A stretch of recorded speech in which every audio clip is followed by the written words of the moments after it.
All right. Welcome, everybody. Thank you, everybody, for being with us for this episode number 4 of Mental Health Chat. Anybody who's new to the stream, I want to welcome you to the community. I want to welcome you to what I think is going to be a really great conversation today. I'm talking with Melissa Burr. As you can see, Melissa's here with me for a conversation about mental health in the domain kind of surrounding the poker industry, also the crypto industry. Melissa is a poker player, crypto investor. She has a number of different projects kind of going on. You're also involved with a poker mental health documentary that's going to be coming out soon. So I'm sure we'll talk about that at some point as well. So welcome, Melissa. Very good to have you with us. Thank you for being here. Thanks for having me. Cool. Well, let's start out, I think, by introducing people a little bit to yourself and what kind of areas you're involved in right now, or what your background is in terms of poker and in terms of the other projects that you're doing, and also maybe a little bit about why mental health is important to you, and just so we can kind of introduce the experiences that you've had. Okay, well, for those of you who don't know me and who randomly stumbled across this, I am a professional poker player of the last 12 years. Recently started, well, not recently, I had my first Bitcoin back in 2016, but now I'm kind of more heavily invested in the space. And my main reason for coming on here today was to talk about this very important issue that I think gets silenced, and it gets hushed down because people don't want to talk about it. And I'm here to answer all the questions. I'm here basically just to let you know that, 1, you're not alone. 2, I'm a total mess. Even if it appears on Twitter that I'm not, that's just, you don't get to see some of the gory stuff. But, I think a lot of people, I think the most important thing that we can do is just to talk about it and kind of normalize it and let people that know that they're not alone. Mm-hmm. Another project I'm working on, I'm working with director Mario Storito on a documentary that focuses on mental health and how it impacts specifically people in poker and people in kind of high functioning, high accountability professions. Mm-hmm. And I'm really excited about it because we're going to talk to a lot of different professionals within the industry and a lot of performance coaches, and really dive into the mental aspect of just kind of the pitfalls and kind of because it's not all glory with poker as it might look. And I think that a lot of it gets glossed over, and probably the most important things that go into being a professional in this kind of work gets kind of lost in translation.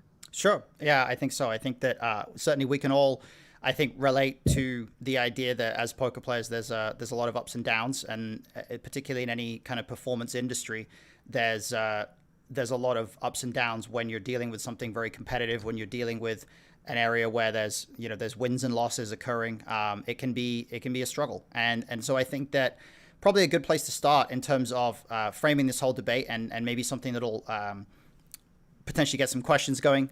So by the way, guys, we're going to be taking questions the whole time this time. In previous chats, we've kind of done an hour of conversation and then half hour of questions, but this time around, we're just going to open it up so you guys can fire off questions for Melissa anytime you like in the chat, and we'll tackle them. But yeah, something that might kind of spur the discussion to begin with, I think, is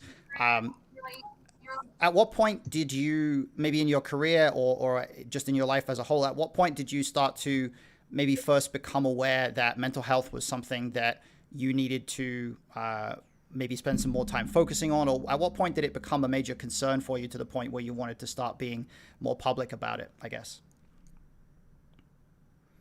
It took a really long time because in the beginning, I mean, in retrospect, if anybody could look at my career and say it's been a very successful one, and I've been really fortunate and really lucky that it has been.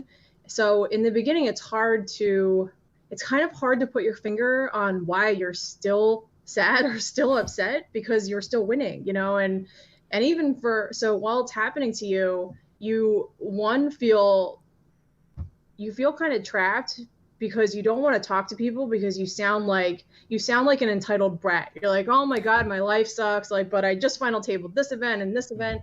And so it's hard because you don't want to approach people with that because you don't want them to be put off. So you kind of internalize it. Um, like 2014 was a really big year for me. I final tabled 3 events, made history, and one of the arguably the most prestigious tournament in the world. And what I didn't talk about in like all of the interviews was the disappointment that followed all of the final tables and all of the finishes that I didn't win. Mm-hmm. But nobody really wants to hear that. They don't want to hear about how you won 350,000 or whatever that summer and you're still sad. Like, Mm-hmm. but I think that that should be talked about more. Like the if you are getting to that level in poker, then you are holding yourself to the kind of standards that I do. And continually not winning. I don't know how tournament grinders do it. I really don't. With that constant disappointment, oh my goodness. Like dealing with that and just like It's hard. putting on a happy face and saying, "Oh my god, this is so great. I'm so excited." If you watch like some of the interviews, like I actually like cringe because I'm like, "Oh my god, a little piece of me died inside that day, but here I am just like smiling and sunshine and rainbows." So like in 2014, like I felt that I felt the stress and I felt kind of like my emotions like taking over. But at that point, I was playing some of the biggest games in my career, and I had gotten very used to compartmentalizing everything and saying, okay, now is not the time to feel this. We have to do our job. We have to play poker right now, and that's what we're going to do. And we'll think about all the other stuff later, you know? Mm-hmm. And so fast forward in 2018, later has arrived. You know, like everything that you've dealt with before, everything that has brought you to this point just comes crashing down. Mm-hmm. All of the feelings that you said you were going to feel later have now surfaced, and they've surfaced and they've manifested in the most inopportune time, in the most inopportune way, and you don't have any help. Like I didn't have a therapist. Um, I didn't have, you know, admittedly access that I could have gotten, but I was just trying to deal with my own. I didn't want to tell my family, you know, my family, a little bit about my background. My family's very blue collar. My mom just retired last year. My dad just retired this year. They work very hard. They're not about this like lazy lifestyle Mm-hmm. of gambling and poker, but they accepted it. So to turn to them and say, oh my God, I'm having a mental breakdown because I don't even really know why I'm having a mental breakdown. It was hard to even approach them because I felt like they wouldn't understand. And that was Mm-hmm. probably the biggest mistake I made, because when I eventually had told my mother about everything that I had gone through, I was so scared that she was not strong enough to hear what I was about to tell her. And all I could see was her like having a stroke or her having, Huh. you know, causing a meltdown for her. When in reality, she was stronger than me. You know, she just listened and she just wanted to hear what I had to tell her. And I should have done that 5 years ago, because it would have made this a lot easier. But you know, you want to try to shield the ones you love, but in reality, you don't realize how strong they are, and they can. Most of this is like heavy lifting. Like you don't want to be a burden, but like if you just let someone else carry that a little bit, it's going to take a lot off of you.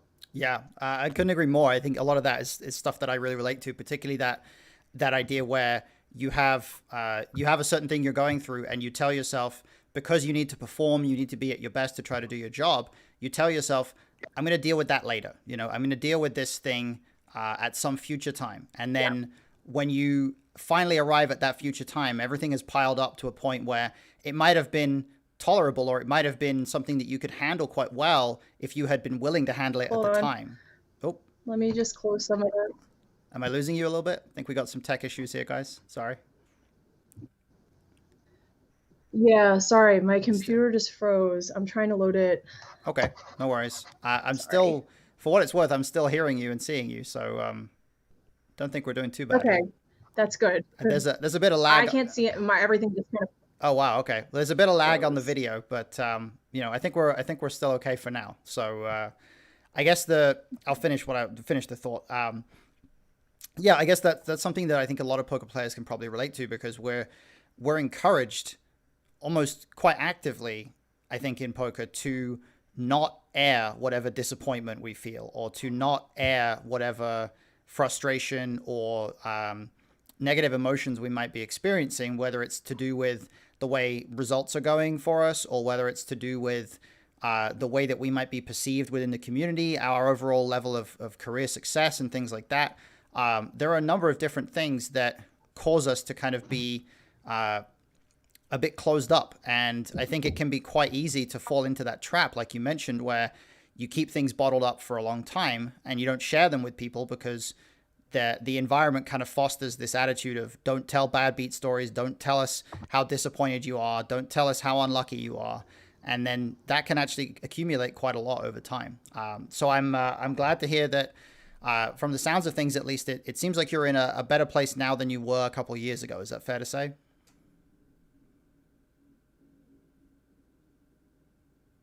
Did we lose you? We may have lost you.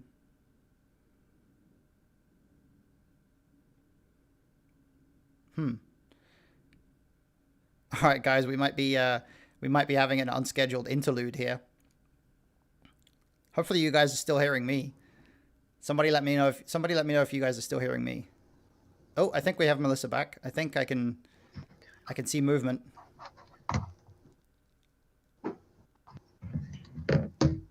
Okay, you're hearing me. That's good.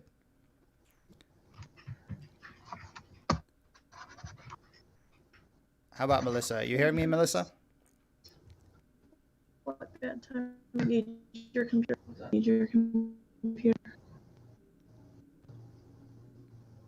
I heard something. Okay, thanks, Fresh. Thanks, SDB. Her video is in lag mode. Yeah, seems like it is.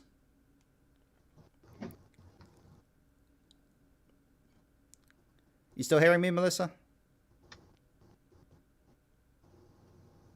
Yeah, her video is in lag mode. You still hearing me over there? Yeah, I think Okay. I may have fixed it. I don't know. I'm trying to like shut down some other things that are running, hopefully, Okay. but like everything's coming through broken through. But I might get another laptop. Hold on. Okay. But go ahead. I think I can hear you. Sure. Yeah. Okay.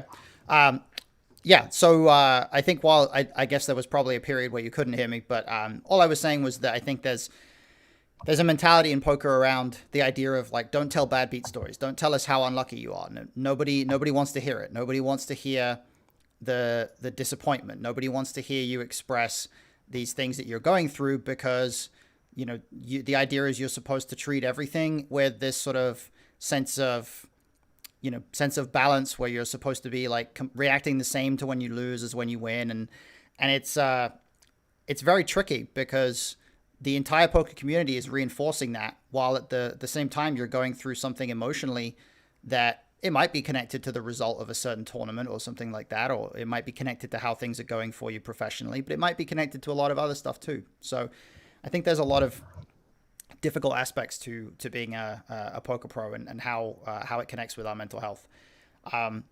You're still hearing me okay? I'm still hearing you. Everything's kind of freezing at this point, but I can still hear you. Okay. You can hear me. That's we can still hear you, and I think we can see you, but it's lagging. It's lagging quite a lot, but we can still hear you and we can still see you. So let me address a couple questions that have actually already come in. So we had one from username is Ramen not the noodle 32. How has playing? That's who? Sorry. It's Gino. He, okay. I just worked with him recently on the series of poker. Yeah. All right. Okay. Awesome. Cool. So how has playing poker both hurt or helped your mental health? Kind of crosses over with the discussion we just had, but yeah, interesting question. So there are certain aspects of my personal mental health that have helped me immensely in poker. A couple things, because it's not all bad. The anxiety that we feel and the need to like perform at such a high level is created with that. So that sense of urgency and that anxiety, like just kind of that actually like spurred me in the very beginning to like try to get better, and it forced me to recognize a lot of things about myself. I have a little bit of OCD, so that helped. That mental stigma also helped in a few different situations where I had to be very precise and very careful about what I was doing. Sure. And it helped a lot with learning the math and different aspects of poker. What was the second part of that question? It was how has playing poker both hurt or helped your mental health? And then the second part, which I actually forgot to read out, was how much of that help was self-realization or self-improvement based?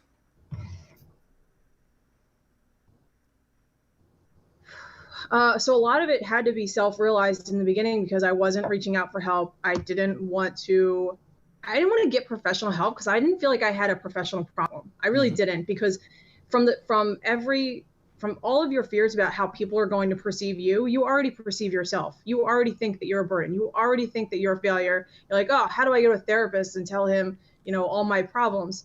On top of that, my personal life situations were never good with these two. So I mean, it's hard for me. I know what aspects of mental health affected poker. I actually don't know how much of that was compounded by my personal life failures too. Okay. But all of it combined is just a recipe for a disaster. Mm-hmm. So Yeah, I think that makes a lot of sense. I think that um, I'm curious actually if you would how you would answer this. Do you think poker as a whole uh, is a profession that is it inherently harder for someone who has a look, I mean let me switch that around. Let me rephrase it. okay. Is Okay. poker a domain that if you have mental health issues, if you've struggled with depression, if you've struggled with anxiety, would you say to people that they should not go into poker if that's their background, if they think that they're vulnerable to that? No, I wouldn't say that it's an impediment. I would say that it's something that you need to be aware of, because like I said, some of the things that drive that thinking is going to lead to success. It's going to Mm-hmm. make you successful, but it can be your downfall. But any anyone that struggles with this, you should not let it stop you from doing anything, Mm-hmm. because I mean, it seems so simple. All you really need to do is get a handle of it. But I mean, in its simplest form, being aware of how you feel and what could happen makes the world of difference. Because me as a person today and me as a person in 2014 who was just thought she was invincible and didn't think I had any problems, it's not it didn't not allow me to do those things. A lot of the issues that I have helped me do those things, Mm-hmm. and now I can get a handle on it. I can be much more successful in multiple areas of my life. So I would never discourage anyone who feels like they struggle with these things, because there are positives to it. It's not all Mm-hmm. negative. It's not all bad news. Right, exactly. That's kind of what I was hoping you would say. That's why I rephrased that, because I wanted something that we can talk about this in a way where we can encourage people who are going through this kind of thing within poker, that it's not something that necessarily needs to be disqualifying to them in terms of success. And I think that the reason why in my experience at least, it's very hard for people to see that is because we're so accustomed to seeing top level poker players as these cold, emotionless people that we see on TV, and we see them expressing no emotion whatsoever, and behaving in a way where they're not reacting to things, and it's easy for this image to build up that the top poker players out there are sort of immune to emotion in some way, and I think that as an industry as a whole, I think it's really positive that, when we can take any opportunity to break that down a little bit. So I'm glad to hear that we're in agreement in terms of the idea that people who have mental health issues or who have struggled with their mental health, poker doesn't have to be something that can be. Mental health doesn't have to be an obstruction to success in poker. So another question we have coming in from I'm awesome. I think it is. My question is more along the lines of playing poker or gambling with a significant other. I feel most bad when I tell her I'm going to play poker as opposed to spending time with her. I feel guilty when I lose, like I wasted time, and I feel guilty when I win because I would rather spend my time playing cards over spending time with her. Do you have any tips on how to maintain a healthy mindset playing poker while in a relationship? That's a tough one. I'm glad they're asking you that and not me. Well, um, the one piece of advice that I would give and this kind of applies to poker or any kind of involvement in occupational things, is that, I mean, communication is such a big thing, and it's really what I would say society's pitfall is these days. Because I mean, if you can communicate to your significant other why you're doing something and for what reasons, and what the benefits are going to come from you doing this, and it's clearly outlined. Because I'm a very logical person. If I can spell it out and the person can say, oh, well, that makes sense. Like I have to, in its very simplest form, I have to go play poker so I can earn money so I can pay for food for dinner later, you know. Yeah.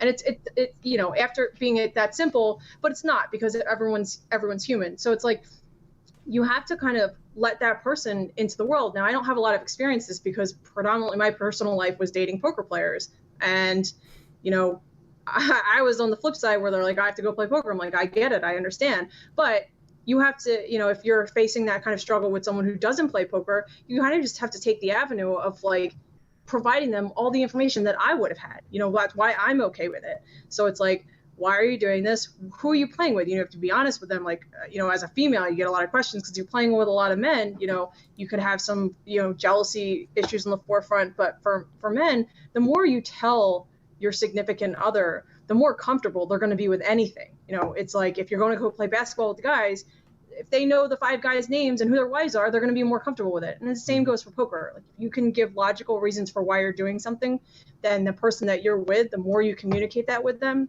the easier it's going to be in the long run for you to have a functioning relationship that includes poker and all of those activities. Yeah, absolutely. Couldn't agree more. I think that in general, there's just nothing that isn't improved by good, open, honest communication. I think, you know, I think that within a relationship or anywhere else, like if you're communicating openly and honestly with people, it's going to help. And a lot of issues, like from everything from, you know, all areas of society that you could possibly think of, there are a lot of issues that are caused simply by people not communicating, as you kind of hinted at there.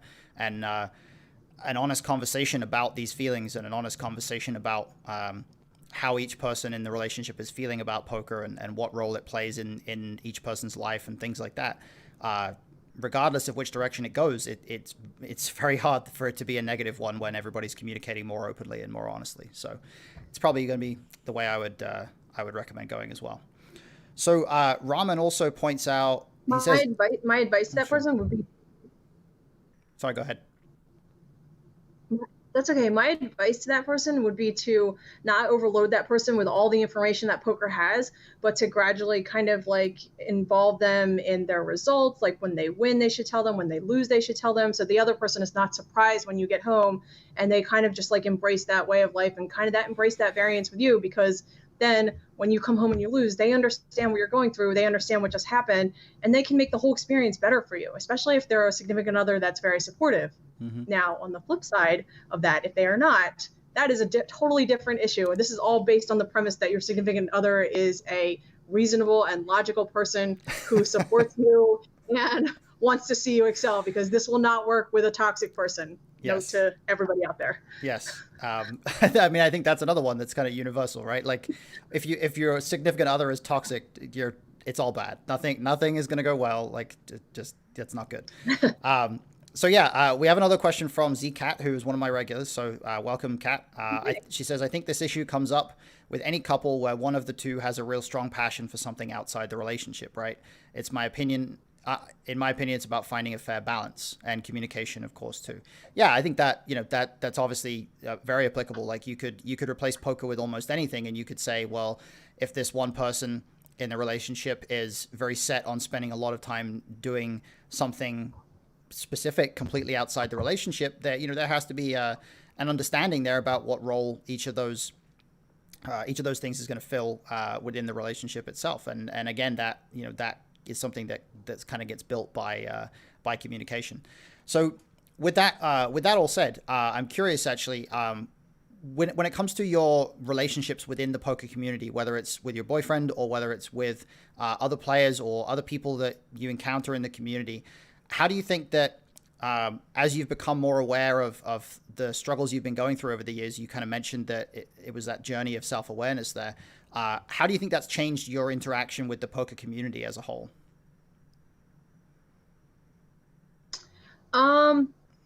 So a lot to unpack there. A couple questions. Yeah, sorry. That's okay. I'm just like reading the comments. I think this issue comes up with the real couple.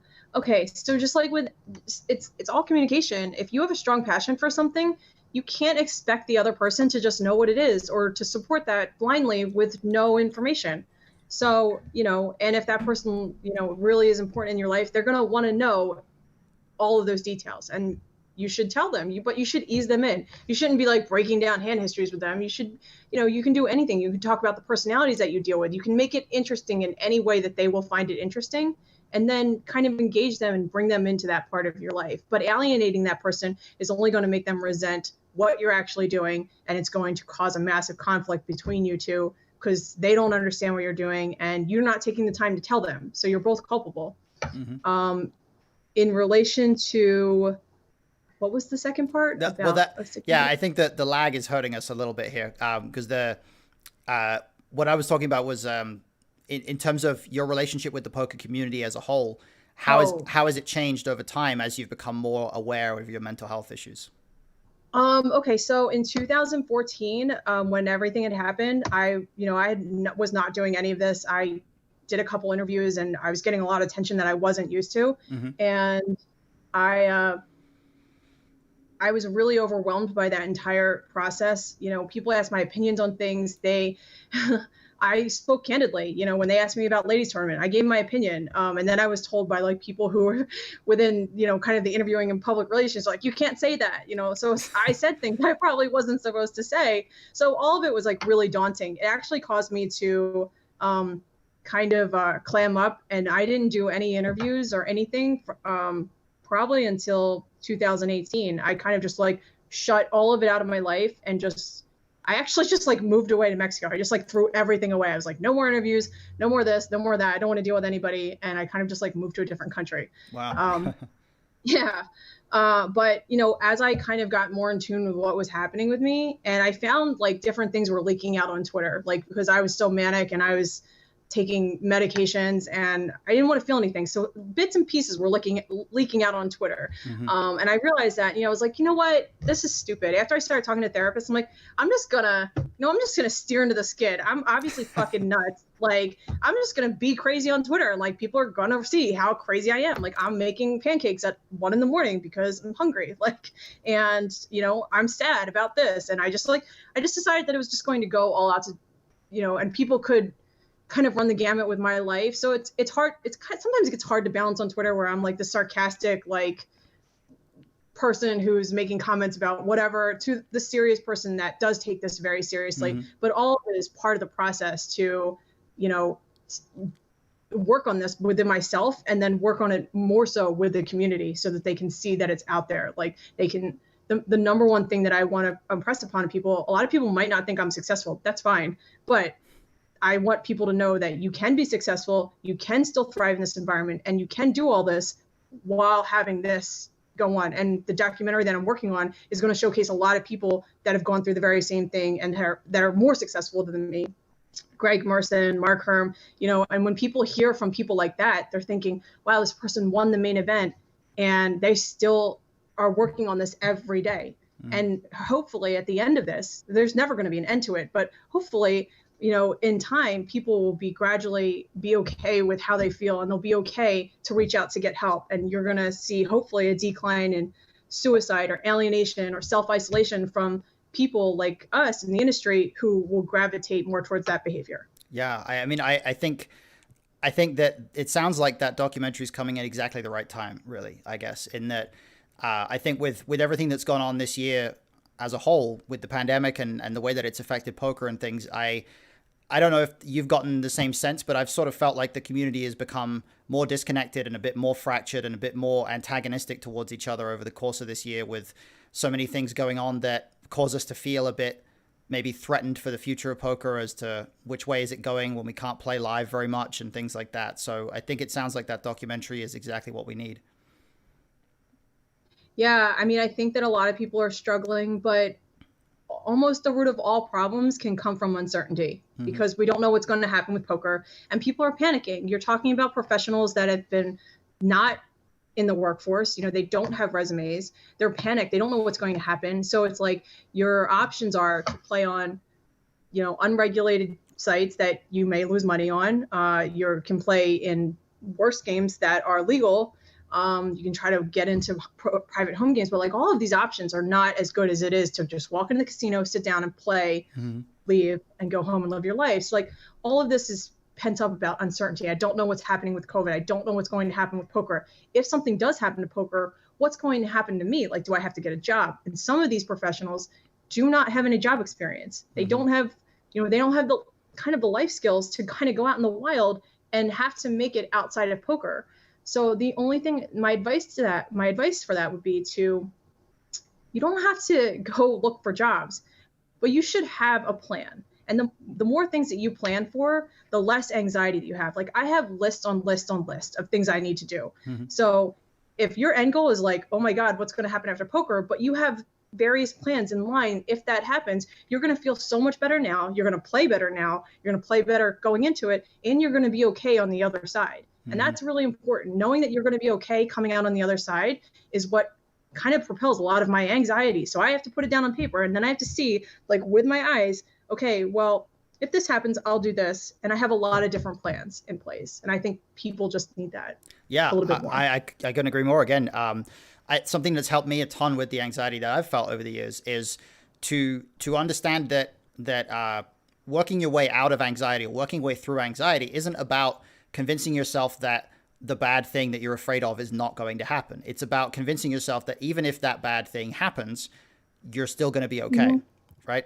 And so that kind of planning that you talk about there is I think really, really important, because if you are able to recognize that, let's say if I am, 6 months from now, if I'm broke and I can't play poker and I don't know what's going on in my life, if you have a plan for what would happen or what you would do if that situation occurred, it's going to make you inherently feel less anxious about it, because the uncertainty is greatly reduced, because you now have a roadmap. You now have a plan of action of, if this happens, this happens. If this happens, I do this thing. If X, then Y. And if you can do that for a series of different possibilities that might exist in your life, you can then suddenly, you can kind of see that your brain is going to calm down a little bit, because it doesn't feel like it's forced to deal with quite so much uncertainty. It's not forced to deal with this infinite spectrum of possibilities, so many of which are just really bad, because your brain can come up with all kinds of horrible circumstances if you allow it to, dream up things like that. It seems like the idea of, as Heiser Flipper in chat says, over preparing is a warrior's best friend. I think it's kind of true, right? I mean, it like, the more prepared you are for every eventuality, the less afraid you're going to be of it, and that's going to reduce anxiety a lot, for sure. Cool. So let's talk a little bit more about the process of making this documentary then, because I'm very curious how that came about and how you started to get involved with it, and what that kind of experience has been like for you. So I've gotten a lot of solicitations to do like all these like poker shows. You see, like, everyone wants to do like a poker show or a movie geared around women. I don't know why, because I don't think the lifestyle's that glamorous. But so Mario had approached me on Twitter and said, "Hey, I want to do a movie about poker, and I need a strong female lead." And I kind of just like I did with everything else, I was like, "No, I'm not interested. Like, I don't do that. Like, I also, at the very same time, like, did not want my life on display at all. Like, doing something like that is just not me." But the more I thought about it, and then I realized that he actually is married to a girl I went to high school with, and that's how he got my number. So he wasn't just like a random nobody. Now I've kind of like put a name to a face. I'm like, oh, okay, you're Charmine's husband. So then I kind of like, I gave it more thought, and I thought about like which way I would do something that insane. And I landed, and this was last year around 2019, I landed on, if the documentary had a strong focus towards mental health, that I would do it. And I would do it 100%. I would put my life out there. I would lay all of it out there that I don't tweet. And I was going to give it 100%. That was before the pandemic hit. And when I told Mario my stipulations for doing the documentary, he loved it. He loved it. He thought it was, like you said, it was a crucial time. It was great that I was willing to talk about it. It was great that I was female. I didn't know why that had such a big play, but and the more we talked about it, the more excited we got. And then I gradually last year just kind of reached out on Twitter. I know the players that have been open about this. I know because I'm friends with them and I've read their Twitter. I reached out to some of those players and said, "Hey, this is what I'm working on. I'm not sure what it's going to be, but this is what it is." And I kind of just put it out there to the biggest names that I knew. And the result was astounding. Like, almost everybody that I reached out to wanted to help. They all wanted to help. And now it's becoming an issue of just basic logistics, because we were going to shoot it inside of we tried to shoot it inside of a poker room and kind of recreate a poker scene, but getting everyone here or going to them now with COVID and everything is kind of like put a damper of it. But we actually just shot a little bit of footage at Borgata of my scenes, and the ball is like rolling again. And the timing of it, like you said, could not be more perfect, because I think a lot of people, whether you play poker or not, if you're in any kind of industry where you're a high functioning individual with a huge amount of responsibility or accountability where your results rely heavily on your success, it's going to speak to a lot of people, because a lot of these people have great things to say. And for, in this society, when respected people talk about things, like I look up to Greg Morrison, I look up to these guys. When they speak, like I listen, and I know that they're going through the same things I am. And I look at them and they're like an inspiration. I'm like, wow, they accomplished so much. That could be me. Like, if I could just get a handle on this. And one of the main things that I wanted to get across in this documentary was that, like, I'm not fixed. I'm still working on this. This is an ongoing process for me. Like, I didn't just like get help and get a great boyfriend. I do have a great boyfriend, but like I changed my life. Like I changed my life immensely and for the better. But there are still days where I wake up or there's still things that I take hard, and I have to realize, like, hey, this is still a process. You're still you, and you still need to go through these things. Mm-hmm. Yeah, I mean, for sure. I think that idea that particularly something you touched on there is this idea of you don't reach a point where you're like done dealing with it. I think that's something that I'm a big believer in, that when you have these kinds of struggles, even if you go through, let's say you go through a rough patch and you get out of it and you're feeling great, that doesn't mean that these issues cannot come back if some kind of triggering event happens, or if circumstances change and your emotional landscape of your life changes for whatever reason. I think that people have a tendency to look at mental health as you're either like quote unquote normal and you don't have mental health issues, or like you're quote unquote mentally ill and you do have mental health issues. And I would love to see that spectrum kind of become a lot more gray, I guess, over time. I mean, I'm not a professional. It's crossed my mind. I may go back to school for behavioral science. Oh, cool. But I tend to lean that everybody has mental health issues, and it's whether or not they've realized it and they've personalized it and are working on it. But I feel like I have no science to back this up, but every single one of us has these issues. It's whether how hard you press it down or how hard you're going to embrace it.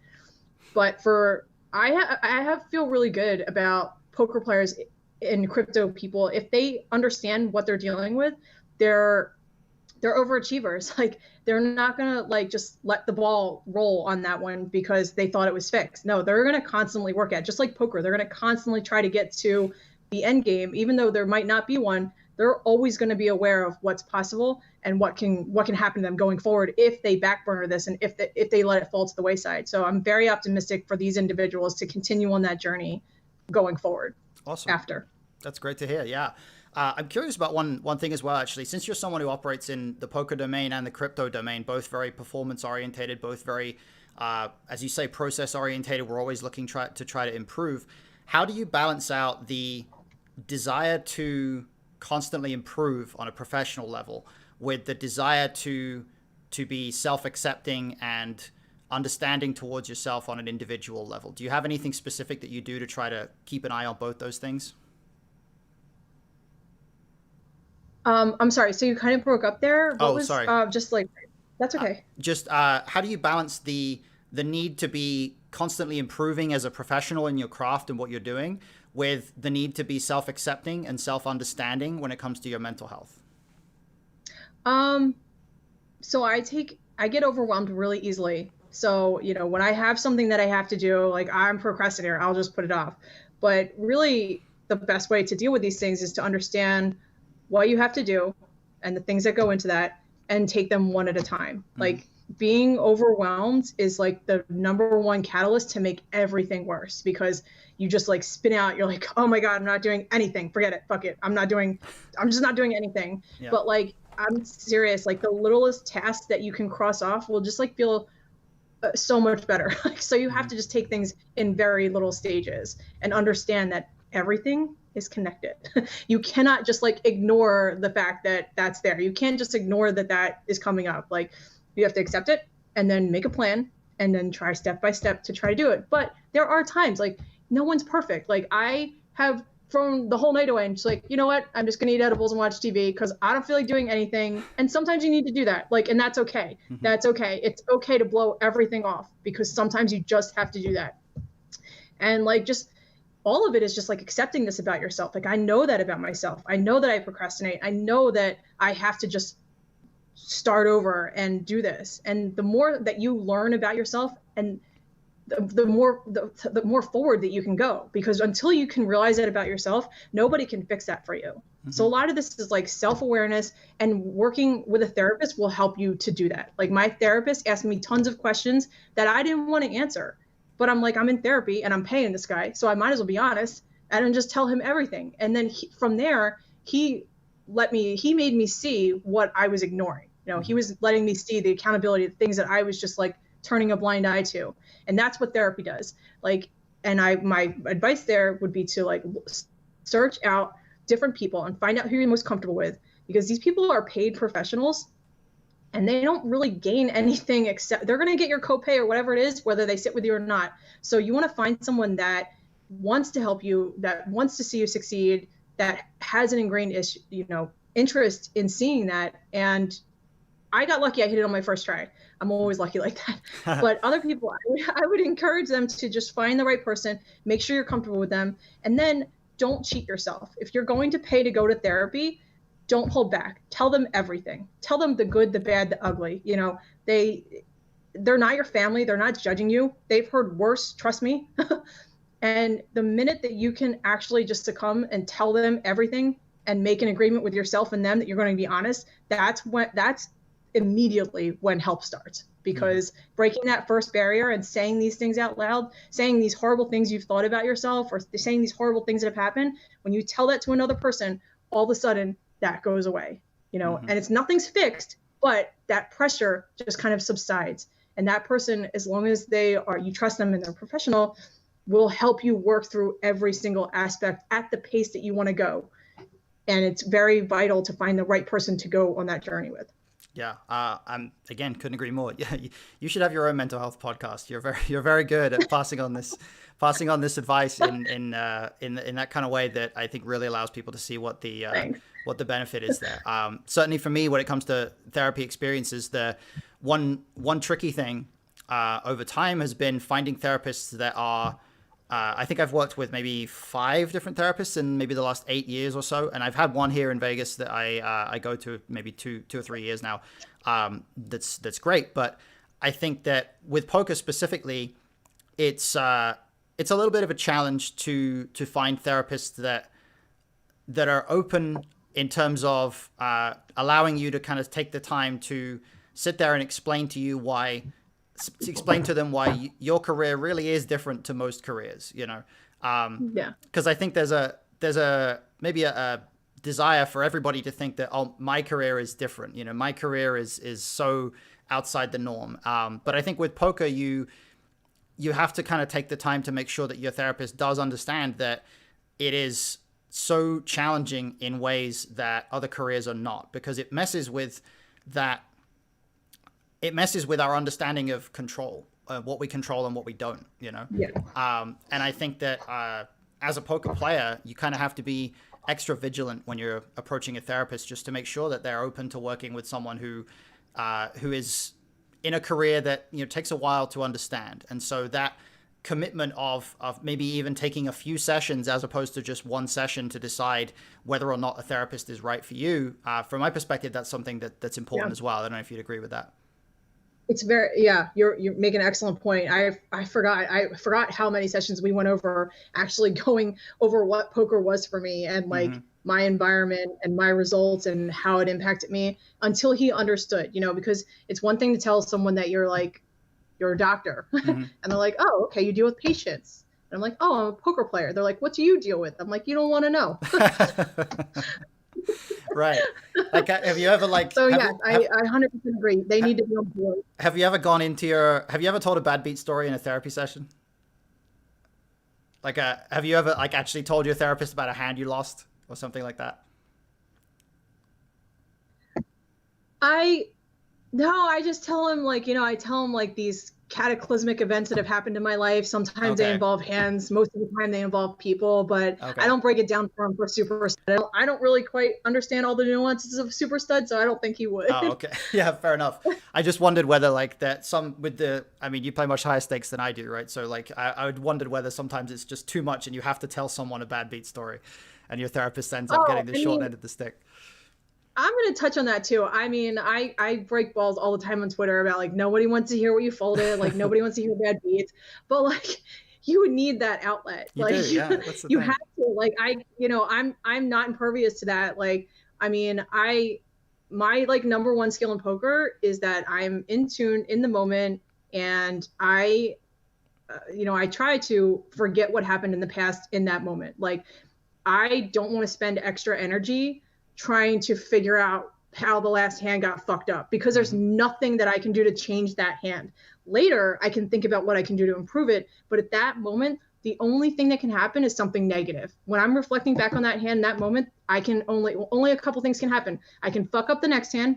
I can dwell too much of that one and overcorrect for the next hand. I am angry, or I can tilt. Nothing of those four things are going to get my money back from that last hand. So Hmm. it's expendable energy. Sure. So, but bad beats, like sometimes you just have to. Sometimes you just take a filthy one outer, and you're like, oh my god, I have to tell someone. Like, Hmm. Yeah. yeah, It's so it's final okay. final table boy in our chat here says bad beat booth. Like, yeah, we should.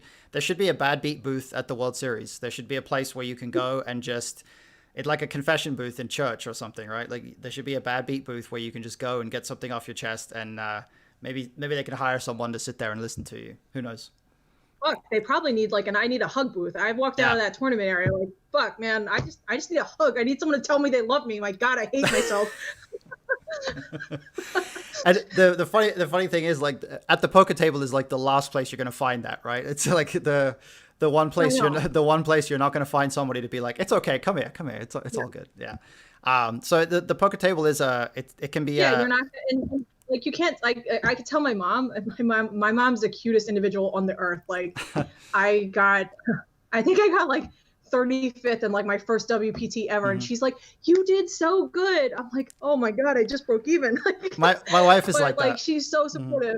Yeah, my wife is like that. She's probably in the chat listening. She's the absolute best. But like I'll get like third in a tournament where like I had the chip lead and then I get third, and first is like three times what third is, and she'll be Yeah. like, oh, you did so great, you got third, and I'll be like, yeah, but it's not first, like it's it's not first, and that's why I can't quite feel that good about it, and it's one of those poker emotions. It's particular to tournament poker, and I hate that it exists. I wish that I could just be like, yeah, I got third and I'm really proud of myself, but like there's Well, always that thing. that's a tough balance because if you lose that drive, if you lose that anxiety to get first, Mm-hmm. then you're going to lose the drive to win, right? So this is where it becomes a balancing act because Mm-hmm. you don't want to not care too much because you'll be nonchalant about not winning. And then if you're too okay with losing, you won't win. Mm-hmm. And that's a balance that I don't know if therapy or like I don't know if that's like a poker therapy group that we need because I don't think the therapist really understands that. Maybe. Um, and you need to be in a space where you don't feel like an entitled brat for not getting third. Like it's okay to be mad about not getting first. The reason you're there getting third is because you want first so bad, Mm-hmm. and you can't lose that competitiveness. But it also you can't let it tear you down. So it's like all of this mentally when it comes to poker, when you think about all these balls you have in the air, it's so tough to navigate. Like Yeah. because you can't lose that edge, you can't lose that, but at the same time, you can't want to jump off a building because you just didn't win. Right. So, Yeah. Exactly. I don't have the answers either because I still go through it. It's hard, man. It's hard. We have a comment from Fresh8119 says, I've played online poker for 5 years plus, and I haven't really made any money. I play low stakes max. Max I'll play would be $22. And when I have no money in my account, I'll withdraw from my bank and try again. That makes me feel bad the next day when I realize I spent £100 and I have nothing back. So I guess this isn't necessarily a question, but I have some input for you there, Fresh. I think that the the thing to do would be to recognize that when it comes to the outcome and when it comes to evaluating what you got back, in terms of I spent X amount and I got nothing back, or I lost X amount of money, if that causes some issues for you, I think that starting to work with a specific bankroll would probably be a good starting point. I think that separating poker funds and life funds is extremely important for anybody who's taking poker seriously. But it also helps for the sake of investment. It helps for the sake of understanding when you're investing something in poker versus when you're spending a certain amount of money hoping to get a return. And that's a different, it's a different mindset when you're looking at something as an investment as opposed to I'm gambling, basically, right? And I think that that would probably be my advice there. I don't know, Melissa, you might have encountered players like this who are on the more casual side of the poker spectrum who are struggling to deal with that kind of aspect where you feel like you're getting nothing back for what you're investing. Do you have anything specific that you might pass on there? Okay, so this is another balancing act because, and this is where it gets very sticky with gambling, gambling versus playing. The first thing that you need to look at is how that amount of money is making you feel. Okay, so first, if that amount of money it feels like a substantial loss, then it's too much. And it's not that you want to be indifferent to losing, but you can't be losing amounts that are impacting your life in such a severe way, first and foremost. If you're all fine with losing the 100 or whatever, and you're just frustrated with not getting the result you want, then you need to change something. Because as with anything in life, if you're not getting the result that you want, you are 9 times out of 10 accountable for that, and you can do something to change that. So whether it's a question of, am I not good enough? Because that's a question that a lot of players will not want to face. And I think a lot of players are facing that right now during the pandemic, having to play online. I think a lot of players are coming up into a very rude awakening that the game has evolved and this has happened. And you have to take a very hard look at yourself. Am I still beating this game? Is it beatable? Can I do it? And what do I need to do to take those steps if that is the case? And a lot of these questions that I can't answer for you, Matt can't answer them. You have to know internally what you're capable of, what time you're willing to invest in that, and if you're willing to take those steps. But most of all of it relies on you. So, okay, if the problem is you're not beating a game and you're not returning on the investment that you believe you should, what do you do next? Someone in the chat already suggested it, find a coach. You don't have to go with one of these big coaching sites. You don't need to get one of the biggest name pros. You know how many people are out there that know how to play poker? Millions. And a lot of them want to help. And guess what? There's so many different avenues. You could go on 2+2. There's a wealth of information out there that you just need to look for. And then if that's not enough, then I want to go and get coached by someone. And all coaches aren't $100 an hour. Some of them are making $15 an hour, $20 an hour. And I'll be honest with you, it doesn't take many hours to relay a foundation that's necessary to beat poker. And really all it comes down to is having an honest conversation with yourself, what you're willing to do, and then taking the next steps to do that. Mm-hmm. Yep, couldn't agree more once again. Raman says, what's your view of the impact of self-help coaches / mindfulness training / hypnotherapy versus standard therapy / prescriptions? Okay, well, I can only speak to some of that. And I wish I had Mark on here for this one because Mark Herm is a very big proponent for hypnotherapy. I have not actually tried it. He's been trying to get me into it. It's been on my list of things to do. He also works a great deal with Elliot Rowe. Mm-hmm. And Tommy Angelo is one of my heroes. Like, I read his book in the beginning of my career. I think a lot of those people can help you. I think those people can really help reprogram your train of thinking and how you process information. I don't think that they can't make you a stable person. They can't just like wave a wand and say, okay, you're not going to tilt anymore. Mm-hmm. But I think they can correct the thinking processes that go into that. And you can come out the other side a better, more functional thinker of processing that information. Yeah, couldn't agree more again. When it comes to the the mindfulness side of things, I can speak a little bit to that because my therapist is a sort of specialist in mindfulness and meditation practices and things like that. And I am a big believer in the power of those kinds of tools. But I also think that for certain people, those tools are not as effective. You know, for example, for my wife, who has suffered with complex PTSD over the past few years, meditation doesn't work very well for her, simply because when she goes into that meditative state, it's more likely to actually allow a flashback or some kind of PTSD trigger to actually occur, right? So in that case, she said she benefits more from meditative activities that are more active, like focusing on something like reading or even playing a video game or something like that. That activity can serve the same purpose as mindfulness or meditation practice. But for some people, that kind of thing can be more effective. Now, when it comes to hypnotherapy, I've worked a little bit with Elliot. I think what he does is great for poker players. But he himself, I think, has been very open about the fact that he doesn't consider himself to be qualified in terms of mental health, and he wants to help people to perform. But when it comes to healing from trauma, or when it comes to certain illnesses like PTSD, schizophrenia, things like that, those are the kind of things that do require people who are trained in the psychological specifics of those illnesses. So there are a lot of areas in which mindfulness, meditation, and quote unquote self-help, which I think I hate that phrase. I don't like that phrase at all. But that whole thing, that area can be super effective. It can help us to get to a point where we can take action to influence the state of how we feel and improve it. But at the same time, we have to recognize that mental health is a complex enough arena that there are illnesses that exist where, you know, going and telling somebody to meditate for 20 minutes every morning isn't going to fix schizophrenia. It's not going to fix, you know, a very intense form of OCD or something like that. And we have to be able to show compassion to people who suffer from those kinds of things.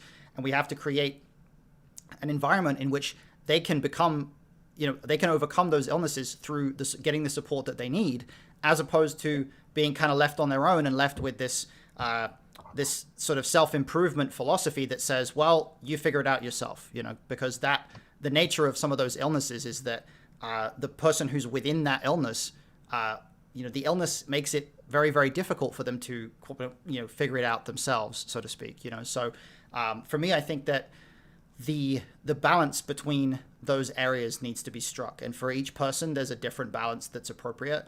For each person, it might be a different balance of medication versus traditional therapy versus more non-traditional methods. But there are, I think that the key thing that I want to get across, or the key thing that I think we all need to get across to everybody, is that no matter what it is that people are going through, there are methodologies available that will be helpful to them. And it's just a question of allowing them to experience those and understand what might be right for them. You know, I don't know if you have anything to add to that, Melissa. So a lot of it, you know, a lot of like being overwhelmed comes from like not knowing where to start, not knowing, you know, where do I go from here? Yeah. And the important thing to realize is that it's not one thing. Like mental health is a complex, like a complex problem for people that have different areas. And that's where you become overwhelmed. You're like, well, where do I start? Just start somewhere, you know? And then for me, I'm like being super logical. I can actually like see it in my head. I can break it down. Like, okay, my family, I'm worried about this. I have to do this. And I can actually kind of visualize it. And then gradually you just start checking one of those things off, and you check one thing off and you check two things off. And as a whole, it will come together to be, you know, the kind of a plan that comes together, but it is not going to be fixed overnight. Like you have to go into that knowing that it's not like, oh, okay, I have a cut, I have to get stitches. Like that's a fix, right? But this is not the same thing. It's still health, but you have to break apart different things, and you actually don't know what's wrong, right? When you have a cut, you can see that there's a cut and I'm bleeding. When you have mental things, you don't know exactly what's bleeding. You just know that there's a problem. Yeah. So I think the important thing to realize is there's many different aspects to it, and you need to tackle one at a time. Yeah, for sure. Especially when it comes to, so going back to the idea of mindfulness, like for me, mindfulness the way that's been helpful is it's helped me to gain a better understanding over when there's actually a problem, right? Because the first step to correcting some kind of issue is to notice that it exists. And I think one of the biggest reasons why as a society, it's in our best interest collectively to be more open and honest about mental health, is because there are many people who are going through things kind of as you identify with your experience. You're going through something, but you don't really realize it. You don't really stop to introspectively look at yourself and say, wow, I've actually had a really shitty 6 months, or, I've had a really bad year this year and I kind of need a break, or something like that. We're very conditioned to just go at 100% all the time and not necessarily stop to pay attention to how we're feeling. And I think that mindfulness for me has been very helpful in allowing me to take a step back and think about, how am I feeling emotionally? How am I feeling physically right now? How am I actually doing overall? If somebody asked me how I was doing and I was to answer honestly, what would I say? And it wasn't until I started doing that regularly that I was able to actually recognize some of the things that were triggering my anxiety, or some of the areas where I was becoming more anxious, or I was becoming more stressed, or more depressed at times, when I was trying to just power through, and as you kind of identified at the beginning, when you power through for long enough, eventually you basically hit a brick wall, and your brain is going to force you to stop. And that experience of being forced to like kind of disconnect from everything that's going on around you and just focus inward, it's not fun, and I'm sure you can relate, Melissa, that when you get to a point where your brain is telling you, okay, you got to stop for a bit because I need some time here. That's a hard experience sometimes. It's a very scary experience, because depending on how intense you are and how long this has been compounding for me personally, I got to the point where I didn't want to do anything. Mm-hmm. I didn't want to do anything anymore. I didn't want to deal with anything. I didn't want to pay bills. I didn't want to deal with my life. I didn't want to deal with my significant other. I didn't want to play poker. I wanted it all to just stop. And it took getting to that point to realize, wow, I really need help with this, because for one of the first times in my life, I was faced with something that I couldn't do. Mm-hmm. As a child, as an adult, like they were like, here, we're going to learn a new game. It's Badusi. Break it down, learn it, beat people. Fine. I can look at that. I can process the math. It's very easy. It's very finite. It's math. But now I'm faced with this, like, this problem that I don't even know what the fuck to fix it. Like here I'm like plugging away. I'm like doing well in poker. I'm like, oh, this is great. And then somehow, like out of nowhere, and it's like, it was definitely exasperated by, my significant other, but you just get to a point where you're like, fuck it, not doing anything. And like, that is what I don't want to see people get to. Like, that's, even if someone just listens to this and like, that's a bunch of bullshit, like blah, blah, blah. But if there's like a nagging, if my voice can be nagging in someone else's mind before they can hit that point, then I'm going to consider my whole life a success. Because if that person's like, man, I remember her saying, don't hit, like figure it out before you hit the wall, then this will all be worth it. This will all have been for something. Yeah. I mean, again, I think that's a really powerful perspective there, because it puts into context not just how important that overall attitude is of taking a moment to be aware of ourselves, but it also puts into context how much of a difference it can make when we are willing to be open about these things and talk to each other in a way that is seeking to relate and to communicate and to convey our experience. Because it is very possible someone listening to this is in a position where they're maybe about to hit that wall in some way.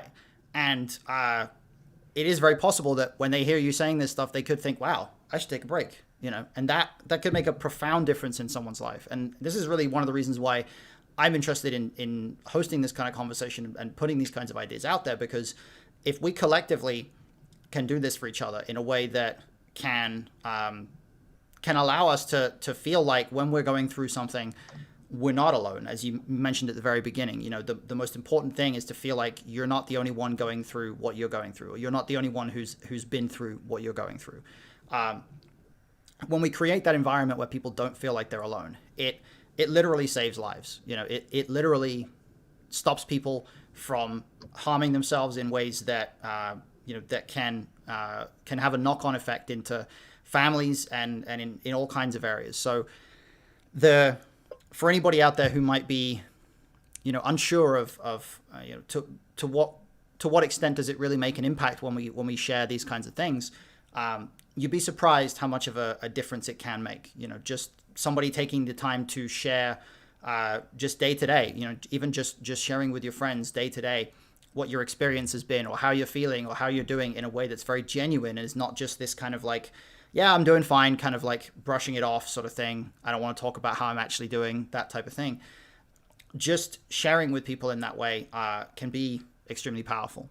So I would encourage anybody who's listening to take an approach where you share as much of yourself as possible.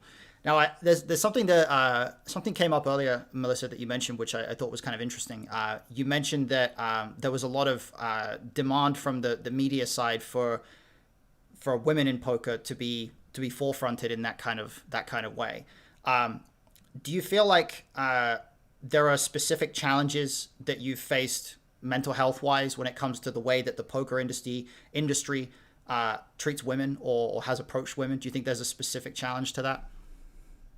I don't think any of the men are trying to break me down mentally that I play with. I think they're all trying to win my money, but I don't think they realize the like lasting effects that some of them have. Yeah. I think it's just kind of like an abrasive environment, but like, again, I don't want to like pigeon this whole thing to like women because I feel like men are really brutal to each other. Like, oh yeah, it's not just like a woman problem when it comes to this. There's an element of sexual harassment that I think is a little uneven, but like when it comes to how people treat each other, I think that's universally bad. Yeah, I think that when you were talking about having a friend, I think that is really underrated because I don't think people realize how helpful it is to have just one person that you can just say, I'm fucking having a bad day. And you don't have to feel like feel bad for absorbing their time. And that can be if it's your significant other, great. It's even better because my boyfriend is the greatest. I can tell him exactly. I'm like, I'm having a fucking bad day and I don't even know why. I'm just cranky, But if you have a friend that's dedicated to listening to you, that will take another weight off your shoulders. And it's not someone who's fake, who's like, oh, just checking in, see how you're doing, because I eliminated a lot of people I eliminated a lot of those people from my life during this pandemic because I realized how many people I interacted with poker who were actually not my friend. I just saw them every weekend and we were very polite. But when it came down to it, push came to shove, the people that were there for me, there are very few and far between. So you have to like find like that's actually like eliminate the toxic people from your life. And that's another hard mirror to face because you can look in that mirror and say, oh, I have all these friends. No, you really don't. Figure out who is toxic and figure out who is good for your life and start there because that toxicity is just going to bleed you down and it's going to take you down and further and further and further. But that one person is going to make it all worthwhile and be able to talk to that person uninhibited without judgment. That's a very, very big proponent to getting a handle on this. Yeah, absolutely. And I mean, going kind of tying those two things together, I think the hostility that people face in poker, men or women, I think that there is like you say, there's a lot of hostility towards each other.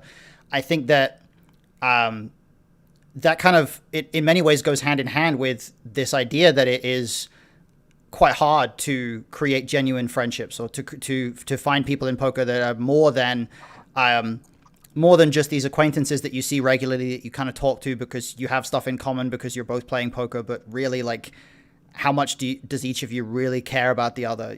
I think that it can be quite a lonely career as a whole because you're exposed to these environments where people are quite frequently aggressive towards each other in some capacity, and especially I'm sure if you're a woman, and you're also you're constantly moving around, you're constantly within different groups of people. A lot of your conversations are going to be like in group chats as opposed to in person because there's no like universal hub where we all meet except for at the Rio for 6 weeks of the year. And so, it's a difficult industry to maintain, to maintain friendships. And I'm curious if there's something that you've sort of honed in on over the years as to how you can kind of quickly identify like, oh, this person's a keeper, like, is there something that you look out for in poker players where you're like, I'm going to latch on to this person. I'm going to stick with them because this person gets me, A couple of people that were in my life and are still in my life. The ones that have stuck around have, let's say, they've weathered the storm of me, of me. Like I have like habitually just like self-isolated and dropped off the face of the earth. And the people that are in my life were persistent in staying in my life. The people who left my life never wanted to be there. Mm-hmm. So, it was kind of like a test or a coping mechanism where I was just like, but it was at the time they seemed so annoying. Like my friend Ian, I love him. He would just bother me and I would just be like, I don't want to talk to anybody. And he'd be like, are you dead? Like, are you alive? And he, I didn't realize I was annoyed at the time, but like fast forward 10 years later, I'm like, damn, he like didn't want to go anywhere. He would not leave me alone. And, we disagree on some things, but like, he's a person that I knew if I was in trouble, I know I could go to. But all of the people, and it's not really their fault because I pushed a lot of people away, but it's the people that are insistent on being in your life and impacting your life in a positive way. That's who you should keep a hold of. So it's like, by indirectly, I kind of just like weeded people out. I was just like, oh, well, I don't want to talk to anybody. And, that was my fault. But there were people that were not taking that for an answer. They were not accepting that they were not going to be in my life. And those are the people that you should keep, because through the good and the bad, whether I was winning a lot of money or not winning a lot of money, Ian would not leave me alone. But there were people who only wanted to be around when I was winning a ton of money, Mm-hmm. So. Yeah. Is that something you've experienced a lot of over your career? Like, do you find like when you're on a huge heater, that like people are like suddenly more willing to be friends with you? Does that happen? No, it's kind of different because I don't play tournaments, but I did Mm-hmm. have a lot of people in 2014 that came out of the woodwork that were like, oh, hey, I'm like, who are you? They're like, Yeah. oh yeah, we're friends. I'm like, but it's more like, for me, it was like not winning like cash games or anything. Like that's always like a consistent kind of win. But like, it was like when shit got bad, who were the people that were willing to listen to you when shit got bad? Mm-hmm. And who were the people that were inconvenienced by it and didn't want to hear it? Because as soon as that person didn't want to hear about it, that was out. That was my attempt to connect with you, and you didn't want to hear about it. That's it. Move on, because that person doesn't really care, and they're probably a good person, but they probably have their own shit, and they don't have the ability to take on some more of your stuff. But the people that stick with you through it, so it's more like everyone wants to be around when you're happy. It's very easy to have fun and go to parties. It's the people that want to be there when you're sad. That's who you should keep. Yeah, I think that's a fantastic way to look at it.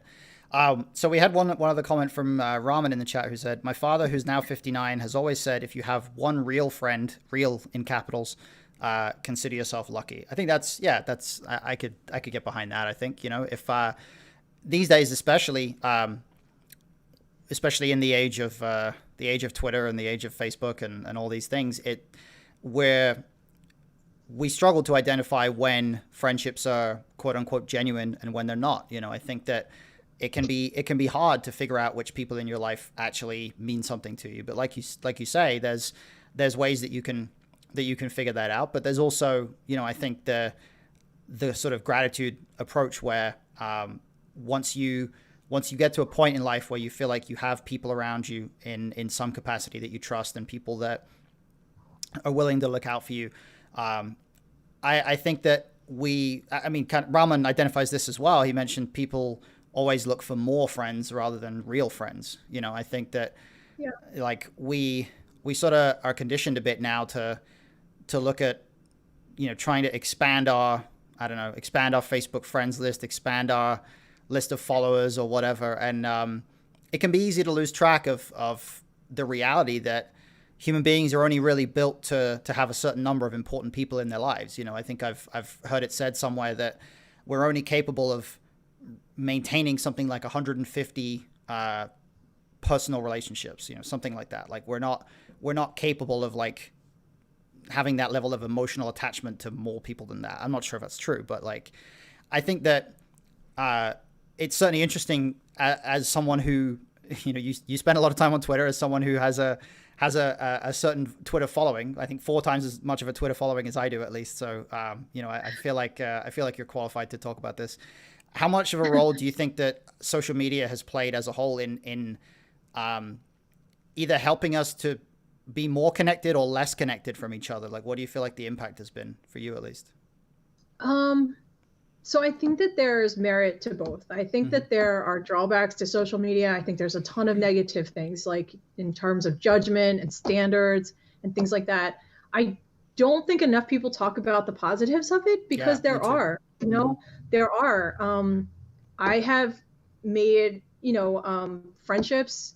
My DMs are always open. I've had people reach out to me, and I connect with them, like, once a month, once every 2 weeks or whatever, to find out how they're doing, and just to let them vent. They're people I've never met in real life, but they feel comfortable just, unleashing, what their problems are. And honestly, without Twitter, like, I would have never gotten to where I am right now, because like I almost like used that as an outlet for a period of time. And then people recognized that. I had people reach out to me who were worried for me. I connected with my boyfriend kind of more so on that level via Twitter, like, and that kind of gives you an outlet to be yourself with someone else without being judged. So it's like social media can be a huge detriment to your life, but if you look at it for what it is, face value, you can take the good things out of it. And that's just like with anything in life. Almost everything has a positive. If you can extract that and not let it overwhelm you and only focus on that, then it can be a positive force in your life. I think we probably spend too much time on it, but I think there's a lot of merit and a lot of good things that you can take from it. You can take strategy, you can take good conversations, you can meet people. But I would just be on the defensive of what it can do. And that's like with anything, like, poker, anything can be addictive, but as long as you're aware of it, you can keep a handle on it. Yeah, absolutely. I think that there's a lot said about social media where, we talk a lot about the downsides of it, but I don't think we talk about the extent to which there are, connections being made every day that wouldn't be made without it. I mean, you and I would never have talked if it wasn't for Twitter. Like we got in touch on Twitter. This conversation is happening because of Twitter. So like there are things that come from it. There are friendships that are built, relationships that are built as a product of social media that wouldn't be happening otherwise. And I think when it comes to mental health, the instinct is for people to have this approach where they sort of feel like mental health and technology are like the opposite of each other, and that technology itself can't be used for mental health. But I don't really agree with that. How do you feel about that?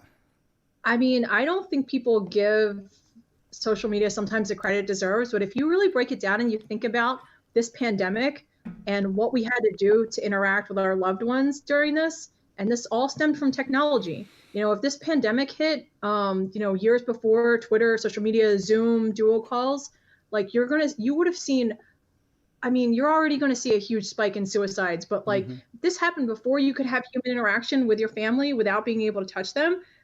It would have been catastrophic. So it's like, there are good things that come from social media. You just have to find them and embrace them. And also shield out the negativity, like, the trolls and the people that have to say, I deal with I feel like I'm very lucky, because for the amount of people that follow me, like I get trolled like a very little amount of time. Like I feel like I have positive interactions with the people who follow me, and it makes it like an enjoyable experience for me to log on and see my notifications. I don't think everyone has that, but for me, I have a lot of good things to say about social media. Yeah, me too. And certainly I guess I don't have a big enough profile to deal with a lot of trolling, but like the question that I was going to have next, actually, or something that I had in mind earlier on when we touched on the idea of how being a woman in poker interacts with mental health and how that kind of relates to itself. I was going to ask if that's something that, as someone who makes a lot of or whose profile, in a large part, I think, has been built through social media. I was curious whether you had any like negative experiences with people interacting on there in a way where, for whatever reason, they responded negatively to what you were doing and how you handled that. But it sounds like you don't have that many of those experiences from what you're saying. I do. I mean, I have a fair amount. I have a fair amount. I just don't have as many as other. Like I read through some of these comments, it's like a dumpster fire. But like, I'll get the occasional one. Like, I'll have the occasional like troll or whatever. I had someone slide into my DMs the other day, like bitching about something I posted about driving slow in the left lane. I'm like, wow, how can someone be mad about that? That's like something universally everyone's angry about. But this guy's like, he like blasted me. He's like, I saw this obnoxious post from you. Like he took time out of his day to send me that DM. I was like, wow, like I don't know how to address that, but it's obviously a non-issue. So it's like you just push it out of your mind as Yeah. fast as you can, and just go from there. So I actually this is an interesting question because out of the people with whom you do have some kind of negative interaction on social media, how many of them are other women? Um, hmm. It's a tough question. This is just Okay, like the women in poker question. I have a predominant male following, like, I see. but the women that I do interact with, I interact with very positively. Right. Because I feel like I feel like being in poker, like more women that are in that industry in crypto will Mm-hmm. gravitate towards me. Like I'm not posting makeup tutorials, so it's Sure. like predominantly male or females that are in a male dominated environment. And I would say that mostly my interactions are very positive with them. Um, That's great.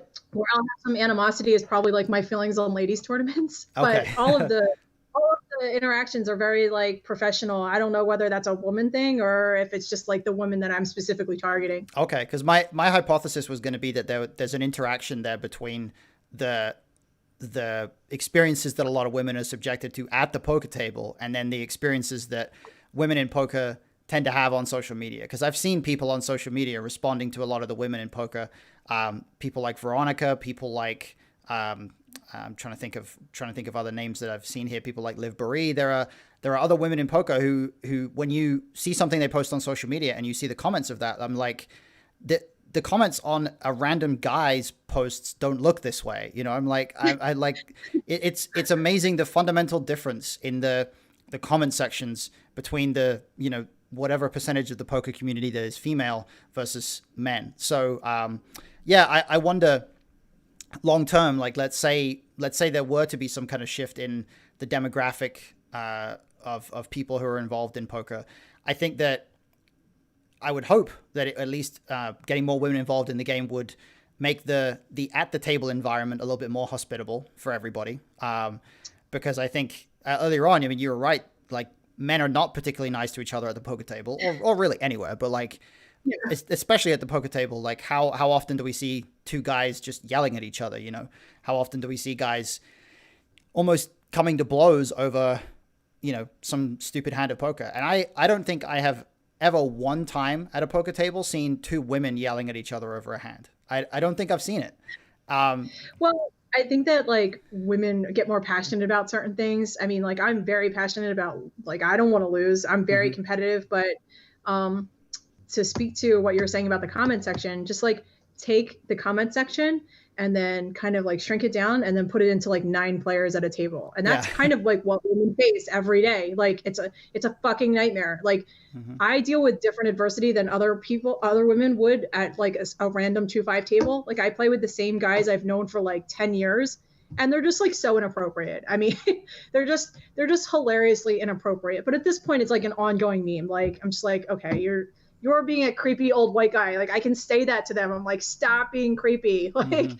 enough is enough. But like women face this in a way that's like so confrontational and so unwarranted and unwanted. When women ask me about poker, like I kind of like I don't feel comfortable recommending women to get into this because they're not going to have the same experiences I have, and mine are fucking bad enough. Like they're going to have it worse. So it's like until this environment can change to be more welcoming, like even as a woman, I don't feel comfortable bringing more women into this Yeah. because they're going to hate me. They're like, this guy called me a cunt. I'm like, I'm sorry, that's going to happen every day. Sorry, I can't control that. Like, it's a great avenue. I've always said that, like, women should get into poker. And I make this analogy, it makes people laugh because women have a phenomenal memory. Like, and I use this, women can tell you from 3 years ago why they hate what you did. They will not forget. So, like, for me to sit with the same 10 guys, I know what these guys are going to do. I've seen what they've done 3 years ago and I remember it. It's like women have an excellent recall. They would excel in poker with the right coach, with the right setting of proper expectations. But like blindly telling women to get in poker, I would never fucking do that. I like my gender too much. Yeah, I mean, I think what I've always said on that front is like, I think we spend a lot of time thinking about how to promote the game to women, but we don't spend a lot of time thinking about how can we make the game better for the women who are already in it. Because the women who are already in it, like you say, a lot of them are having a really shitty experience and are probably Yeah. leaving the game a lot earlier than they possibly could be because they're exposed to so much toxic behavior. And it seems like we're spending a lot of energy on like marketing for the sake of trying to get women to come in, and then they quit after they've played a couple tournaments because they had just had a nightmare experience, you know? Well, see, that's the thing, and this is what people didn't like that I had to say. I think that ladies tournaments are a gross, inaccurate portrayal of what poker is, because when women go to Reddit and sign up for a 1-2 table, they're not sitting with 8 other women like they did in the ladies tournament, and more often than not, they're going to have a negative experience, and it's going to turn them off, right? Because everything about poker and marketing, you have to have a good impression to make them want to come back. And they think that ladies tournaments will do that, but all it's doing is setting up for a gross failure when it comes to a live and actual real-time environment. And that's why I was against it, because I grew up with, when I got into poker, I just jumped in the fight with like 7 guys who were literally the most inappropriate individuals in the world. And I understood that that's what it was. And I was like, oh, okay, well, I can deal with that. Like, I know what to expect going forward. But had I been told or shown that it was supposed to be all sunshine and games and talking about like women things, and then I got that, I'd be like, fuck this. I'm never going to play this. This is ridiculous. It's so unrealistic. But people didn't want to hear that. Now I don't care because I don't give a fuck. It's 2020. They can cancel me if they want. Like, I just think that ladies tournaments are setting up a bad expectation for what women are actually going to experience. And all the marketing in the world is not going to change that experience. The people in the community have to change that experience for them. Yep, completely agree. And I think that for anyone out there, for men out there who are listening, I think that it is important that men see it as their responsibility to create this kind of atmosphere, because women don't have the capacity as a group to somehow influence the men who are abusing them to stop abusing them. You know, like if men who were abusing women at the poker table were going to be convinced by women asking them nicely to stop abusing them, then it would have already worked. And so we as men who play poker have a responsibility to call out this kind of behavior when we see it and to not behave in this way ourselves. Because if we want this behavior to actually change, the change has to come from the people who are perpetrating it, which is the men at the table. It's not the women who are perpetrating this abusive behavior. So guys out there, do not treat women like shit at the poker table. That's my piece. I said it. So we have a couple questions that came in during that last part. We have one from Little Big Ski. Can you share what some of your coping mechanisms are? Good question. Julian, he's a friend of mine. I've known him for a very long time. Awesome. Some of my coping mechanisms have changed over the years. I used to sleep a lot. I still sleep a lot, but not as much as I did before. I would go on like 27-hour sleeping benders. Like, I literally didn't want to deal with anything, so I was just like not awake for it. Nowadays, I have like more healthy coping mechanisms. I at times will talk to my niece and nephew, who I love more than anything in the world. And they're very grounding because they're so innocent. And I talk to them on a duo call, and they call me all the time to tell me about their day, and just like kind of taking yourself out of your life and just like seeing the world through their eyes. And they want to show you the ice cream that they're eating, or they want to show you this, that, and the other. And to them, that's the biggest thing. So for that time period, that gets to be the biggest thing that's going on in my life. And I get to be taken away from whatever bad is happening. And sometimes that's kind of difficult because I'm like, I don't want to talk to them. I don't want to bring them down. I don't want to look like sad Aunt Mimi, but sometimes you just have to, because kids are so innocent and they're the purest form of happy. So it's like, that's one of the easiest ways to do that. Mm-hmm. Sometimes like, I'll have really bad panic attacks about, who knows what that day. Some people will run cold water underneath their wrists or put a cold towel on their neck because it's just grounding. You can feel something. You can feel something on your skin, and then it kind of brings you back from like all of the horrible things that you're thinking. I'm a habitual overeater, so that's one of the other coping mechanisms. Mm-hmm. Not all of these are healthy, but they work for me. Like I know I cook and bake a lot, so like for me to just get up and make a funnel cake, like kind of just like calms me down, and then I get to eat delicious food. So it kind of works out both ways. But yeah. Sometimes you just have to find your own grounding coping mechanism and go with that. Sure. Yeah, I think so. So Fresh says, do you think poker sites should take more action in controlling people that deposit huge amounts and don't win? I guess that's on the side of like gambling addiction prevention. That's a tough question for any poker player to answer, I feel like. So there definitely should be some accountability on the poker site more than just advertising a 1-800 gambling addiction hotline. Mm-hmm. But the problem with this is, and I don't actually have the answer. The problem with doing this, some of the sites have like skill matched people. Like in some skill level games, Mm-hmm. they'll, based on your rating, match you up with a skill, that skill. I feel like poker is going to try to gravitate towards that. I don't know how they're going to do it because the site operators are so sketchy that you would need a level of transparency that site operators are not willing to give. Mm-hmm. So until that can happen, you can't actually put that into place. But I feel like that's the road and the avenue that we're going down.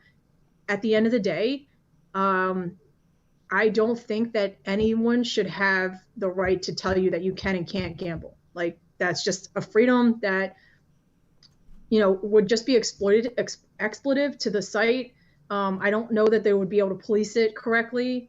And that's the thing, everything needs to be done correctly. Like in theory, if you had some sort of compliance that said this person's losing too much money, you have to cut them off. That's not a basic right. That's you're limiting their freedom to do what they want.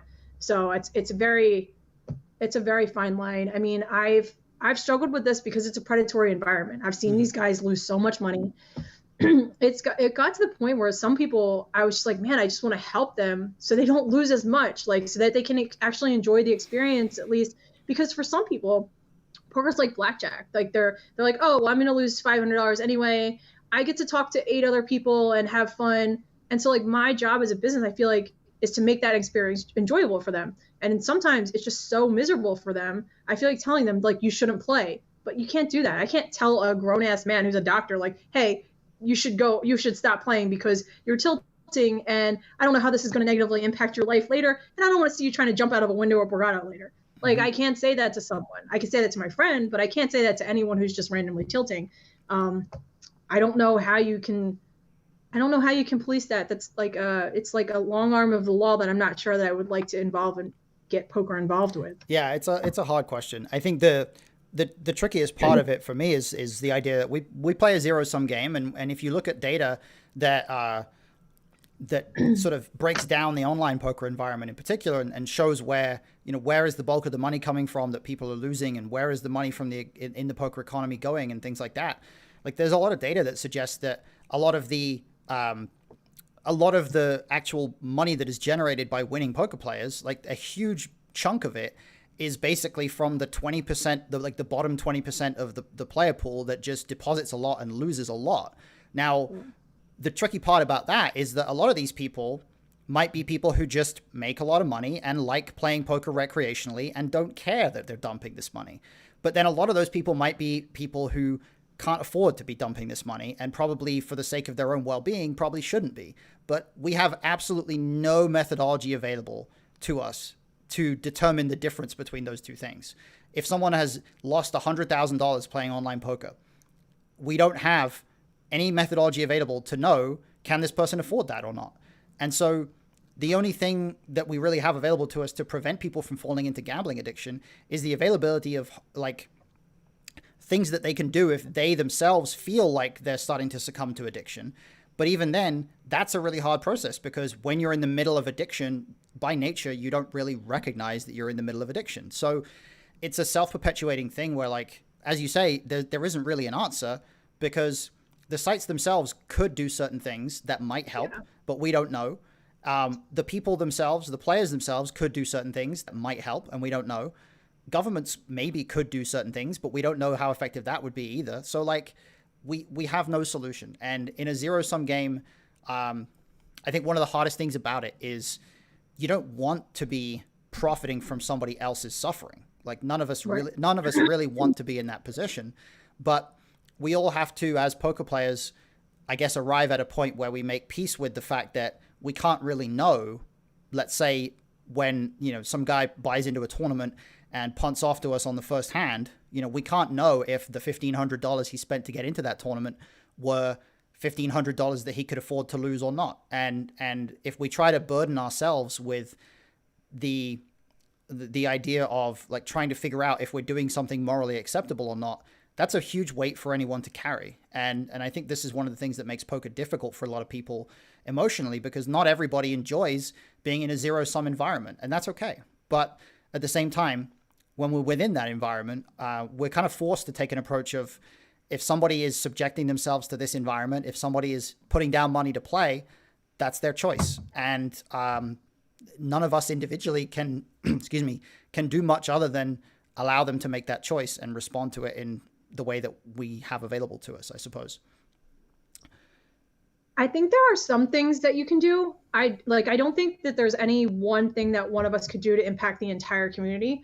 But if a bunch of us can do this one thing, then maybe it would be impactful. Sure. Like, so the one thing I struggled with early on with poker was that I was destroying lives. I felt like, at the stake I was playing, I watched guys like lose their mortgage, lie to their wives. I felt really bad about what was happening.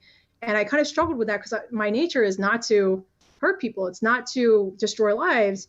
But in the same regard, those people are going to lose anyway. And the way I made peace with it was like, well, at least I can make the experience a little bit more enjoyable for them. Yeah. And not have, this looming negativity over them. But at the end of the night, when a guy is trying to tap the ATM or he's trying to get a hold of more money and he asks you to borrow money, knowing he's going to lose it, like I used to engage in those predatory behaviors. I would lend people money. I would try to keep the game going. Like sometimes you don't have to take every edge. And if every, like this elite, what this person's asking, if every elite player accepted that and lived by that kind of standard, like we don't have to take every single dollar. Like it can be, you can still be a professional poker player with good ethics where you don't destroy someone's life.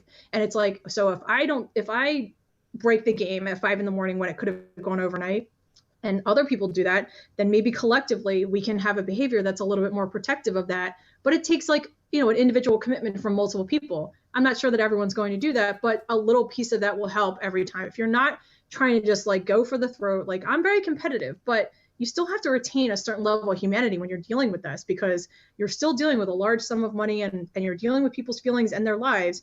Like you don't have to be the maximum amount of predatory. You can be a little bit less. Yeah, I completely agree. I think that what it really comes down to is do we prioritize money or do we prioritize ethics? Do we hold ourselves to a standard of ethics that's high enough that we're able to say, I'm willing to give away a certain amount of money in order to retain my adherence to the values that I have, in order to be a nice person instead of making more money. Like for as long as we perpetuate the idea within the industry that you have to steal every dollar that you can from your EV, you have to take every dollar from that game, we're going to lose our sense of ethics. We're going to lose our sense that there are things that matter more than EV, and my worry, I suppose, moving forward for poker is that we need people to step up and be open about the fact that they are okay with not making as much money as you possibly could in exchange for maintaining the integrity of the game.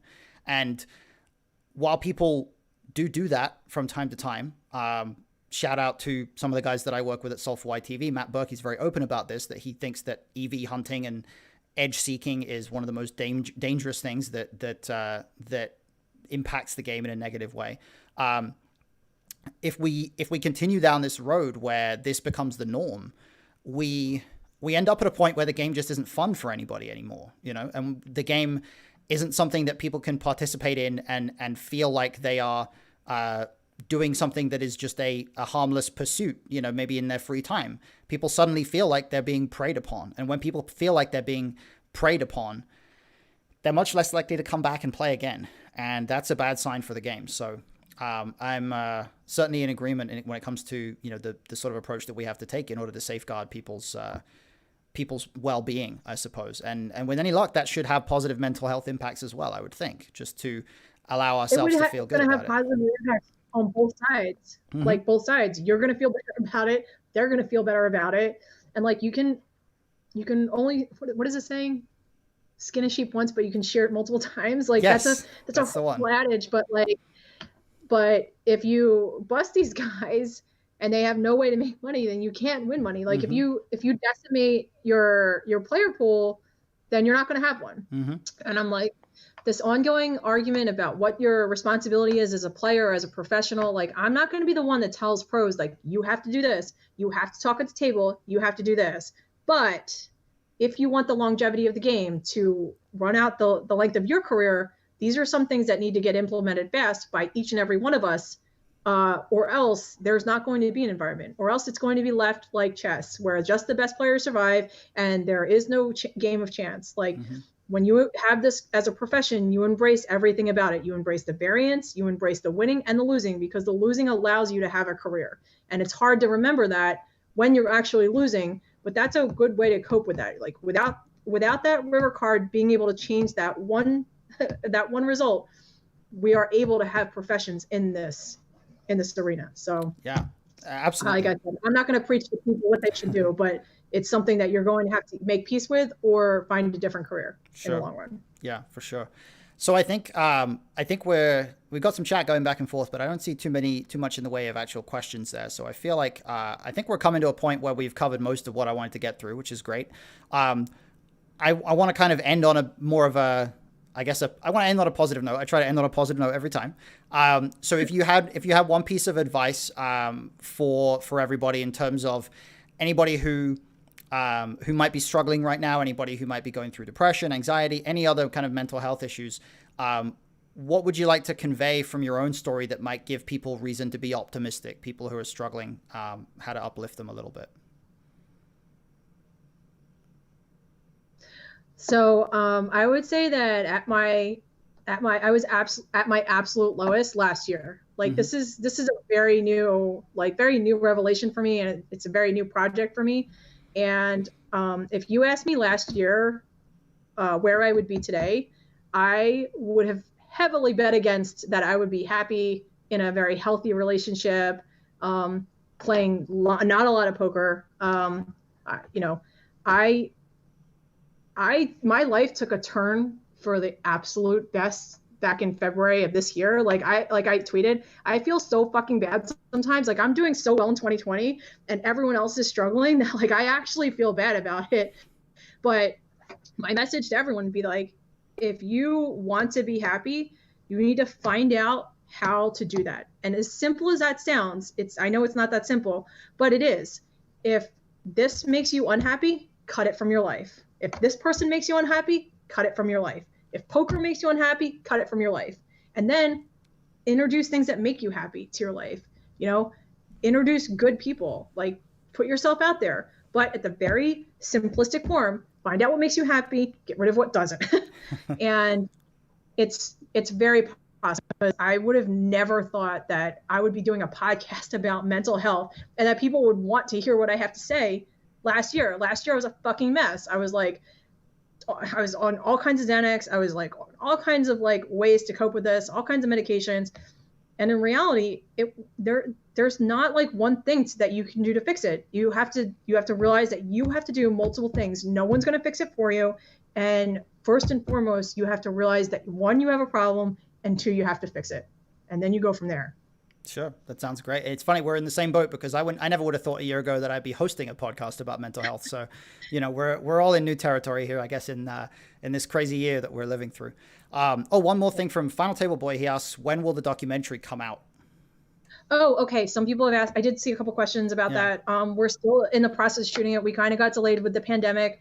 I don't have a hard date on it yet, but I will keep people posted on Twitter, like what we're doing when we interview Olivier or other people, and try to take some videos. But we're hoping to bring it out on like Netflix, Prime, Hulu, and hit all the major platforms. We have a distributor, and awesome. Yeah, I'm looking forward to it. It's going to be huge. Yeah, I'm excited. I think we're all excited, and I very much look forward to seeing how it turns out. Is there anything else in your sphere of like your Twitter or anything that you want to promote to everybody before we sign off? No. Okay, fair enough. You are on Twitter. You're on Twitter. You're Burberry, is it? Is that the address? Yeah. Okay. So you can find Melissa on Twitter. She's very active on there. Very entertaining. One of the Twitter stars of the poker universe, I think. I think it's you and Jamie. There used to be like a poker Twitter Mount Rushmore of you, Jamie. I can't think of who else. Who else is good on Twitter? Oh, there's a ton of good ones. Marley's pretty good. I mean, is it just female Mount Rushmore? No, it doesn't have to be anybody. Like just poker Twitter Mount Rushmore. There's a lot of good ones. Yeah, Jamie and I have known each other a really long time. Mm-hmm. We'll fuck some people up in Scrabble if you want. In Scrabble, wow. Okay, so the Scrabble challenge is out there, guys. If you Scrabble and guys, video games. we should do a Scrabble stream sometime. We'll do like a live Scrabble game or something. I don't know if that's a thing, but we'll make it Maybe a thing. Jamie and I, just get 1,000 viewers, will play Heads Up Scrabble and just burn everybody in poker. Oh Just yeah, that for an hour I gotta tell each you, your chicken nugget eating thing got enough viewers that like I feel like you and Jamie Kirstead are playing Scrabble against each other heads up would get quite a lot of viewers. So don't tease people like that. Like if you're gonna say that, you got to follow through on this now. I'll ask her. I'm sure she's game. All right. Well, thank you very much, Melissa, for being with us. We really appreciate it. I'm going to let you hop off the call now. I'm going to stay on for a minute and talk to everybody in chat before I switch over my whole stream setup. But thank you again. I appreciate it. We'll hopefully talk to you again soon. Hopefully we'll have you back on at some point and continue doing great. I hope your mental health stays good. Thank you for having me and giving me this platform and allowing me to talk about this. I really appreciate it. No problem. Anytime. You take care. Take All right. care. Bye-bye. Bye.